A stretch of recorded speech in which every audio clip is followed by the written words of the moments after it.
কাতারে চলমান শান্তি আলোচনার মধ্যে ইরানের একটি ক্ষেপণাস্ত্র উৎক্ষেপণ কেন্দ্র এবং সামরিক জাহাজে হামলা চালিয়েছে যুক্তরাষ্ট্র। সেন্টকমের মুখপাত্র নেভি ক্যাপ্টেন টিম হকিন্স সিএনএনকে জানান, চলমান যুদ্ধবিরতির মধ্যে তারা সংযমের সঙ্গে মার্কিন বাহিনীকে রক্ষা করে চলেছে। ইরানি বাহিনীর হুমকি থেকে সেনাদের রক্ষা করতে মার্কিন বাহিনী প্রতিরক্ষামূলক এই হামলা চালায়। আত্মরক্ষার অংশ হিসেবে মাইন পাতার উদ্দেশ্যে আসা একটি সামরিক জাহাজকে লক্ষ্যবস্তু করা হয়। এদিকে তাসনিম নিউজ জানিয়েছে, বন্দর আব্বাস শহর এবং সিরিক ও জাস্কের নিকটবর্তী উপকূলীয় এলাকায় বেশ কয়েকটি বিকট বিস্ফোরণের শব্দ শোনা গেছে। তবে বিস্ফোরণগুলোর স্থান এবং উৎস এখনও নির্ধারণ করা যায়নি। এছাড়া আরও কিছু ইরানি সংবাদ মাধ্যম পারস্য উপসাগরীয় অঞ্চলে একটি ড্রোন ইরানি বাহিনী ভূপাতিত করেছে বলে খবর দিয়েছে।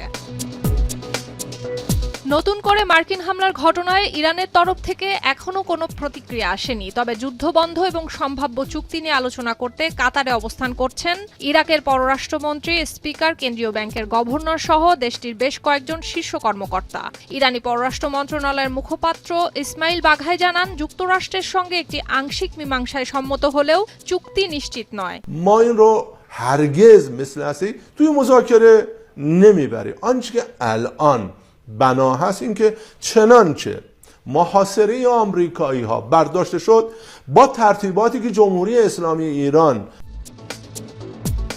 এদিকে যুক্তরাষ্ট্রের কেন্দ্রীয় কমান্ড জানিয়েছে, মার্কিন অবরোধের অংশ হিসেবে তারা গত 6 সপ্তাহে অন্তত 100টি ইরানি বাণিজ্যিক জাহাজকে অন্য পথে পাঠিয়ে দেওয়ার মাইলফলকে পৌঁছেছে। এছাড়া 4টি জাহাজকে অচল করেছে এবং 26টি মানবিক সাহায্যবাহী জাহাজকে যাওয়ার অনুমতি দিয়েছে।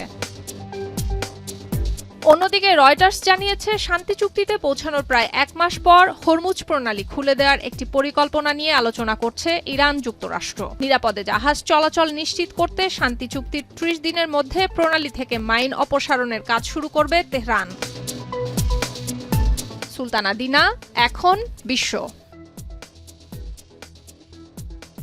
72 ঘন্টা ময়েশ্চার লক সমৃদ্ধ লিলি বডি ওয়াশ। শিয়া বাটারের গুডনেস স্কিন রিপেয়ার করে রাখে সফট ও গ্লোয়িং।